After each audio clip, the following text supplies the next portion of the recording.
राज्यात शेतकऱ्यांनी आत्महत्या केल्यानंतर त्या शेतकऱ्याच्या आत्महत्येचा पंचनामा व्हायचा, त्याची चौकशी व्हायची आणि आत्महत्येची कारणं शोधली जायची। नापिकी अथवा कर्जबाजारी यापैकी कारण नसेल तर त्या शेतकऱ्याच्या कुटुंबियांना मदत नाकारली जायची। त्या शेतकऱ्याची आत्महत्या इतर कारणांमुळे झाल्याची नोंद व्हायची। पण आता यापुढे असं होणार नाही। महसूल मंत्री एकनाथ खडसे यांनी विधानसभेत या संदर्भात घोषणा केली।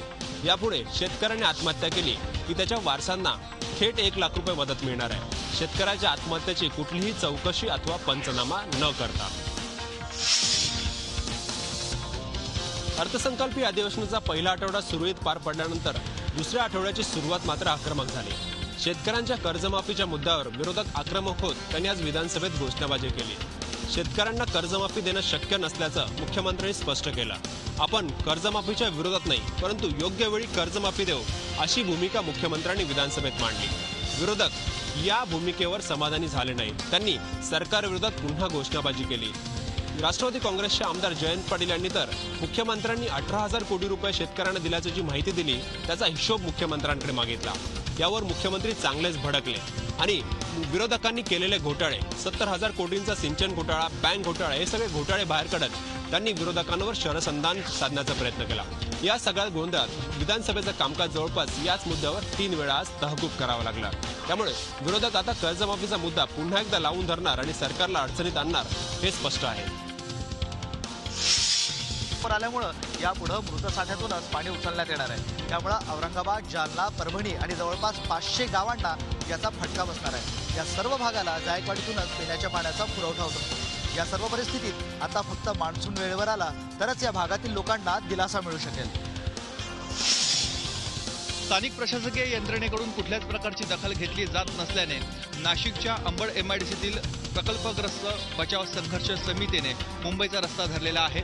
नाशिकहून पायी मोर्चाद्वारे निघालेले हे सर्व कार्यकर्ते 2 दिवसांनी विधिमंडळावर धडकणार आहेत।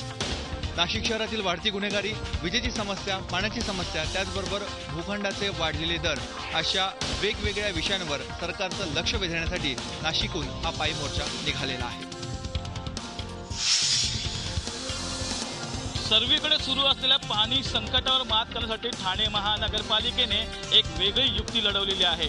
ठाणे महानगरपालिकेच्या हद्दीतील स्विमिंग पूलचं पाणी कापलेलं आहे आणि त्या अनुषंगाने पाणी बचत ते करणार आहेत। याआधीच ठाणे महानगरपालिकेच्या हद्दीमध्ये 30% पाणी कपात सुरू आहे।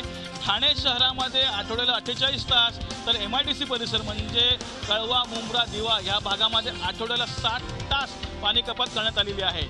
या निर्णयाचं सर्वीकडून स्वागत होत आहे। सत्ताधाऱ्यांनी या निर्णयाचं स्वागत केलेलं आहे, परंतु जे खेळाडू आहे, जे तरुण वर्ग आहे त्यांच्यामध्ये मात्र नाराजगी पसरलेली आहे। कारण की ह्या सर्व प्रश्नावरती पालिका गप्प का होती, ह्या सर्व प्रश्नावरती पालिकेने नियोजन का केले नाही, असं थेट सवाल ते विचारत आहेत।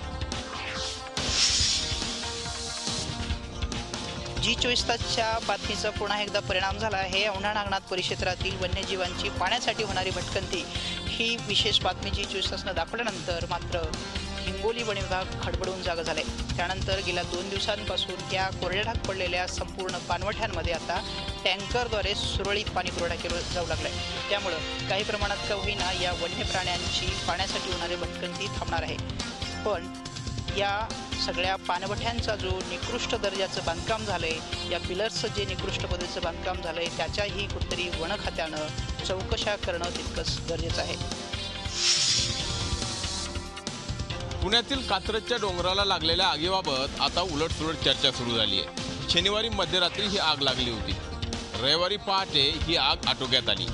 या आगीमध्ये डोंगरावरील झुडपं तसेच गवत जळून खाक झाली, त्याचप्रमाणे मोठमोठी झाडं होरपळून निघाली।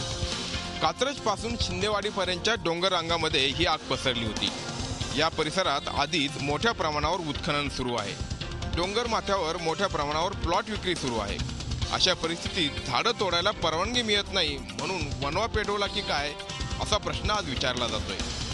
दिवसा ऊन तापलेलं असताना वनवा लागल्याच्या घटना घडतात, मात्र रात्रीच्या वेळी वातावरण थंड असताना वनवा कसा लागतो याचा तपास आता होणं आवश्यक आहे। कॉम्रेड गोविंदराव पानसरे हत्या प्रकरणातील प्रमुख आरोपी समीर गायकवाड याच्या जामिनावर आज कोल्हापूर जिल्हा सत्र न्यायालयात सुनावणी झाली। या सुनावणीमध्ये सरकारी वकिलांनी समीरच्या जामिनावर जोरदार आक्षेप घेतला। समीरबाबत प्राथमिक पुरावे असल्यामुळं त्याला जामीन देऊ नये अशा प्रकारचा युक्तिवाद केला। तर समीरच्या वकिलांनी समीरबाबत थेट पुरावे नसल्यामुळं त्याला जामीन द्यावा अशा प्रकारचा युक्तिवाद मांडला। यावर कोर्टानं 23 तारखेला सुनावणी ठेवलेली आहे। काँग्रेसचे उपाध्यक्ष राहुल गांधी यांच्या नागरिकत्वाचा मुद्दा पुन्हा एकदा समोर आलेला आहे। संसदेच्या नैतिक व्यवहार समितीनं राहुल गांधी यांचं नागरिकत्व नेमकं काय आहे आणि यापूर्वी ब्रिटिश नागरिक असल्याचा आपण कोणत्या कागदपत्रामध्ये नमूद केलं का असा सवाल उचलण्यात आलेला आहे। त्याचबरोबर या कमिटीचे अध्यक्ष लालकृष्ण अडवाणी आहेत, त्यामुळे हे सुडाचं राजकारण केलं जात आहे असा आरोपही काँग्रेसनं लगावलेला आहे। मात्र राहुल गांधी यांच्या नागरिकत्वाच्या मुद्द्यावरून पुन्हा एकदा विरोधक आणि सत्ताधारी आमने सामने आलेत एवढ्या नक्की। RSSची तुलना दहशतवादी संघटना ISISशी केल्याचा आरोप गुलाम नबी आझाद यांच्यावर लावण्यात आलेला आहे। त्या संदर्भात राज्यसभेमध्ये आज गदारोळही झाला। गुलाम नबी आझाद यांनी बिनशर्त माफी मागावी अशी मागणी भाजपच्या नेत्याने केलेली आहे। अरुण जेटली यांनी सुद्धा टीका करत संपूर्ण निषेध केलेला आहे या वक्तव्यावरचा। मात्र गुलाम नबी आझाद आपल्या वक्तव्यावर ठाम आहेत। त्यांनी आज राज्यसभेमध्ये एक ईडी सुद्धा दाखल केली। त्याचबरोबर जर आपण काही चूक केली असेल तर आपल्याला सभागृहाच्या बाहेर हाकलून द्यावं अशी मागणी सुद्धा केली आहे आणि या गदारोळामध्येच राज्यसभेचं कामकाज सुद्धा थंड पडलेलं आहे। त्यामुळे महत्त्वाच्या विषयाकडे बगल देत संपूर्ण वादग्रस्त मुद्दे काढून राज्यसभेमध्ये कामकाज बंद पडण्याचं काम हे अजून सुद्धा सुरूच असल्याचं दिसून येते। ठाण्यामध्ये गाजलेल्या सूरज परमार आत्महत्या प्रकरणातील 4 आरोपी नगरसेवकांचं पद रद्द करा असं फर्मान मुख्यमंत्र्यांकडून निघाल्यानंतर ठाण्यामध्ये राजकीय भूकंपच झाला। एकंदरीतच जर असं घडलं तर ठाण्यातील पक्षीय बलाबलावरती मोठा फरक पडू शकतो। सध्या ठाण्यामध्ये सेनेचे 55 नगरसेवक आहेत, भाजपाचे 8 नगरसेवक आहेत, त्यांच्याबरोबर बसपाचे 2 नगरसेवक, RPIचे 1 नगरसेवक, काही अपक्ष नगरसेवक आहे। त्यामुळे सत्ताधाऱ्यांची पावर ही खूप मोठी आहे। तर दुसरीकडे आघाडीमध्ये हे 2 नगरसेवक कमी होतील, काँग्रेसमधला 1 नगरसेवक कमी होईल व घटक पक्ष मनसेतला 1 नगरसेवक कमी होईल। त्यामुळे आघाडीला ह्याचा खूप मोठा फटका बसणार आहे आणि ह्याचा फायदा सत्ताधाऱ्यांना होऊन त्यांची सत्ता साबूत राहणार आहे। अधिवेशनाची आश्वासनं दिली गेली ती आतापर्यंत पूर्ण झाली नाही, तर दुसऱ्या बाजूला इंजिनिअरिंग कॉलेजेसचे चाललेले घोटाळे, तिकडे चाललेले भ्रष्टाचार आणि दरवर्षी 70,000हून जागा ज्या इंजिनिअरिंग कॉलेजेसमध्ये रिक्त झाल्या आहेत त्यावर कोण लक्ष देणार अशा विविध मागण्यांसाठी सध्या शिक्षक संघटना ज्या आहेत त्या आंदोलन करतात आझाद मैदानमध्ये। त्यामुळे शिक्षण मंत्री आता या सगळ्यांकडे कसं लक्ष देतात, कशी दखल घेतात हे पाहणं महत्त्वाचं आहे। कोल्हापुरात आज हद्दवाढ कृती समितीनं आंदोलन केलं। हद्दवाढ कृती समितीनं पुणे बेंगलोर महामार्ग जवळपास अर्धा तास रोखून धरला। प्रस्तावित हद्दवाढ सरकारनं करू नये अशा प्रकारची मागणी केली। जर सरकारने या गोष्टीचा विचार केला नाही तर तीव्र आंदोलन छेडण्याचा इशारा यावेळी देण्यात आला। स्थानिक प्रशासकीय यंत्रणेकडून कुठल्याच प्रकारची दखल घेतली जात नसल्याने नाशिकच्या अंबड MIDCतील प्रकल्पग्रस्त बचाव संघर्ष समितीने मुंबईचा रस्ता धरलेला आहे। नाशिकहून पायी मोर्चाद्वारे निघालेले हे सर्व कार्यकर्ते 2 दिवसांनी विधिमंडळावर धडकणार आहेत। नाशिक शहरातील वाढती गुन्हेगारी, विजेची समस्या, पाण्याची समस्या, त्याचबरोबर भूखंडाचे वाढलेले दर अशा वेगवेगळ्या विषयांवर सरकारचं लक्ष वेधण्यासाठी नाशिकहून हा पायी मोर्चा निघालेला आहे। औरंगाबाद येथील प्राणी संग्रहातील रेणूच्या बछड्यांच्या मृत्यू प्रकरणी महापालिका आयुक्तांनी आता चौकशीचे आदेश दिले आहेत। खरं तर महापालिकेतील डॉक्टर्सनीच रेणूच्या बछड्याचा मृत्यू झाला याबाबत प्रशासनाला क्लीन चिट दिली होती। मात्र आता पुन्हा आयुक्तांनी या प्रकरणी चौकशीचे आदेश दिल्यानं नक्की चाललंय काय, नक्की चूक कोणाची आहे असे प्रश्न उपस्थित राहिले। पशुसंवर्धन विभाग या सगळ्या प्रकरणाची कसून चौकशी करत असून येत्या 2 दिवसात ते अहवाली सादर करणार आहे आणि त्यानंतर दोषींवर कारवाई सुद्धा करण्यात येईल असं आयुक्तांनी सांगितलंय। FTIचे संचालक प्रशांत पाठराबे यांना घेराव घातल्याप्रकरणी पोलिसांनी FTIच्या 35 विद्यार्थ्यांविरोधात आज चार्जशीट दाखल केलेला आहे। शिवाजीनगर न्यायालयाने या विद्यार्थ्यांना जामीन मंजूर केलेला आहे। एकूणच या पूर्ण खटल्याची सुनावणी पुढील 2 तारखेपासून सुरू होणार आहे। मात्र आपल्या विरुद्ध गुन्हा जरी दाखल करण्यात आला असला तरीही आपल्या या पूर्ण घटनेमध्ये कुठलाही दोष नसून सर्व विद्यार्थ्यांना कोर्टाकडून नक्कीच क्लीन चिट मिळेल असा विश्वास हे विद्यार्थी व्यक्त करतायत। ठाणे महानगरपालिकेच्या हद्दीमध्ये दर दिवसाला 30 जणांना भटके श्वान चावा घेतात अशी धक्कादायक माहिती समोर आली आहे। ठाणे महानगरपालिकेच्या हद्दीमध्ये जवळपास 70,000 असे भटके श्वान फिरत आहेत। एकीकडे निर्बुजीकरणाची जी प्रक्रिया आहे ही फार मंद गतीने सुरू आहे, तर दुसरीकडे प्राणी मित्र व त्यांना मिळणारे खाद्य यामुळे यांच्या संख्येत मोठ्या प्रमाणात वाढ होत आहे. आपण म्हणतो की प्राण्यांवरती दया करावी, प्राण्यांवरती प्रेम करावं, परंतु जेव्हा असे प्राणी हिंसक बनतात तेव्हा अशी मोठी समस्या निर्माण होते. एकंदरीतच ह्या भटक्या श्वानांचा ठाणेकरांनी मोठ्या प्रमाणात ठसका घेतला आहे. शिवाजी अंडरग्राउंड इन भीमनगर मोहल्ला या नाटकासाठी बॅकस्टेजचं काम सांभाळणारे युवा कलाकार आनंद मोघेंचं अपघाती निधन झालंय. घरचा करता पुरुष गेल्यामुळे संपूर्ण कुटुंबांसाठी हा एक धक्का आहे. मात्र अशा वेळी संपूर्ण नाटकाची टीम आनंदच्या कुटुंबियांच्या पाठीशी ठामपणे उभी आहे. एक खास शो आनंदच्या घरच्यांच्या मदतीसाठी करण्यात येईल असं आश्वासन देण्यात आलेलं आहे. मात्र त्याचबरोबर अत्यंत महत्त्वाचं म्हणजे यापुढेही जेवढे या नाटकाचे प्रयोग होतील त्या प्रत्येक प्रयोगाचं आनंदचं मानधन त्याच्या घरी पोहोचवलं जाईल अशी व्यवस्था किंवा त्या प्रकारचं नियोजन करण्यात येईल असं आश्वासन निर्मात्यांनी दिलेलं आहे. त्यामुळे इतरही इंडस्ट्रीतल्या कलाकारांनी सेलिब्रिटींनी आनंदसाठी मदतीचं पाऊल उचलावं अशीच अपेक्षा व्यक्त होत आहे. T20 वर्ल्ड कपची खरी रंगत उद्यापासून सुरू होणार आहे आणि उद्यापासून दिग्गज टीम रणांगणात उतरणार आहेत. भारतीय पुरुष आणि महिला टीम या दोन्ही टीमचे मुकाबले पहिल्याच दिवशी रंगणार आहेत. भारतीय पुरुष टीमचा मुकाबला न्यूझीलंडशी होणार आहे.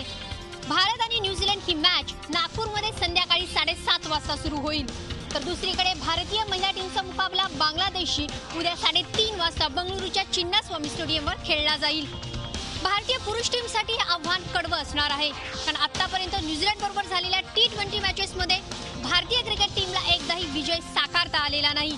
तर दुसरीकडे भारतीय महिला क्रिकेट टीमचं आव्हान सोपं असणार आहे, कारण आतापर्यंत बांगलादेश विरुद्ध झालेल्या T20 वर्ल्ड कपमध्ये भारतीय महिला क्रिकेट टीमनं विजय साकारलाय. आता वर्ल्ड कपच्या अभियानाची सुरुवात पुरुष आणि महिला क्रिकेट टीम विजयानं करते का याकडे तमाम भारतीय क्रिकेट फॅन्सचं लक्ष लागून राहिलंय. T20 वर्ल्ड कपमुळे संपूर्ण देशात क्रिकेटमय वातावरण जरी तयार असले तरी याच काळात मोठ्या प्रमाणात सट्टेबाजी होणार असल्याची आशंका पोलिसांनी व्यक्त केली आहे. महत्त्वाचे म्हणजे एकेकाळी मुंबई सट्टेबाजीचे केंद्रस्थान होते, पण आता नागपुरात देखील मोठ्या प्रमाणात सट्टेबाजी व्हायला लागली आहे. या काळात अब्जावधी रुपयांची उलाढाल होण्याची शक्यता पोलिसांनी वर्तवली आहे. महत्त्वाचं म्हणजे नागपुरात होणारी सट्टेबाजीचे तार दुबई आणि बँकॉकसारख्या आंतरराष्ट्रीय शहरांशी जोडले गेले आहे आणि म्हणूनच या सट्टेबाजीवर कंट्रोल करण्याकरता आता नागपूर पोलिसांनी कंबर कसली आहे. देशद्रोह आणि पाकिस्तानी नागरिकांच्या भावना दुखावल्याप्रकरणी शाहिद आफ्रिदीला कायदेशीर नोटीस बजावण्यात आली आहे. भारतीय नागरिकांनी पाकिस्तानी नागरिकांपेक्षा अधिक प्रेम दिल्याची प्रतिक्रिया त्याने व्यक्त केली होती आणि त्यामुळेच त्याच्यावर ही कारवाई करण्यात आली. आता 19 मार्चला भारताविरुद्धच्या मॅचमध्ये पाकिस्तानी टीम जिंकण्याच्या उद्देशानंच मैदानात उतरेल हे कोण सुनिश्चित करणार असा सवालही या निमित्तानं उपस्थित केला जातोय. बॉलिवूडचा मिस्टर परफेक्शनिस्ट आमिर खानने 51व्या वर्षात पदार्पण केलेला आहे. यंदाचाही वाढदिवस त्याने त्याची आई आणि नातेवाईकांबरोबर साध्या पद्धतीने साजरा केला. या वाढदिवशी आमिरने खास प्रण केला असून त्यांच्या वाराणसीतील जुनं घर ज्या ठिकाणी त्याच्या आईचं बालपण गेलं होतं ते त्याला त्याच्या आईला गिफ्ट म्हणून द्यायचं आहे. त्याच्या आईचं वय 70 वर्ष असून ह्या वर्षी हे घर तिला गिफ्ट देऊन तिच्या जुन्या आठवणींच्या निमित्ताने उजाळ मिळेल यासाठी आमिर प्रयत्न करणार आहे. त्यामुळे खरोखरच आमिर खानचं कौतुक करावं तितकंच कमी आहे, कारण त्याचं मातृप्रेम या निमित्ताने सगळ्यांना दिसून आलेलं आहे. त्याचबरोबर त्याने त्याचा खास मित्र सलमान खान याला त्याच्या आगामी सुलतान या सिनेमासाठी शुभेच्छा दिला असून सुलतान हा सिनेमा या वर्षातील सगळ्यात ब्लॉकबस्टर सिनेमा ठरेल असा विश्वासही आमिरने यावेळी व्यक्त केलेला आहे. झी 24 तास रहा एक पाऊल पुढे.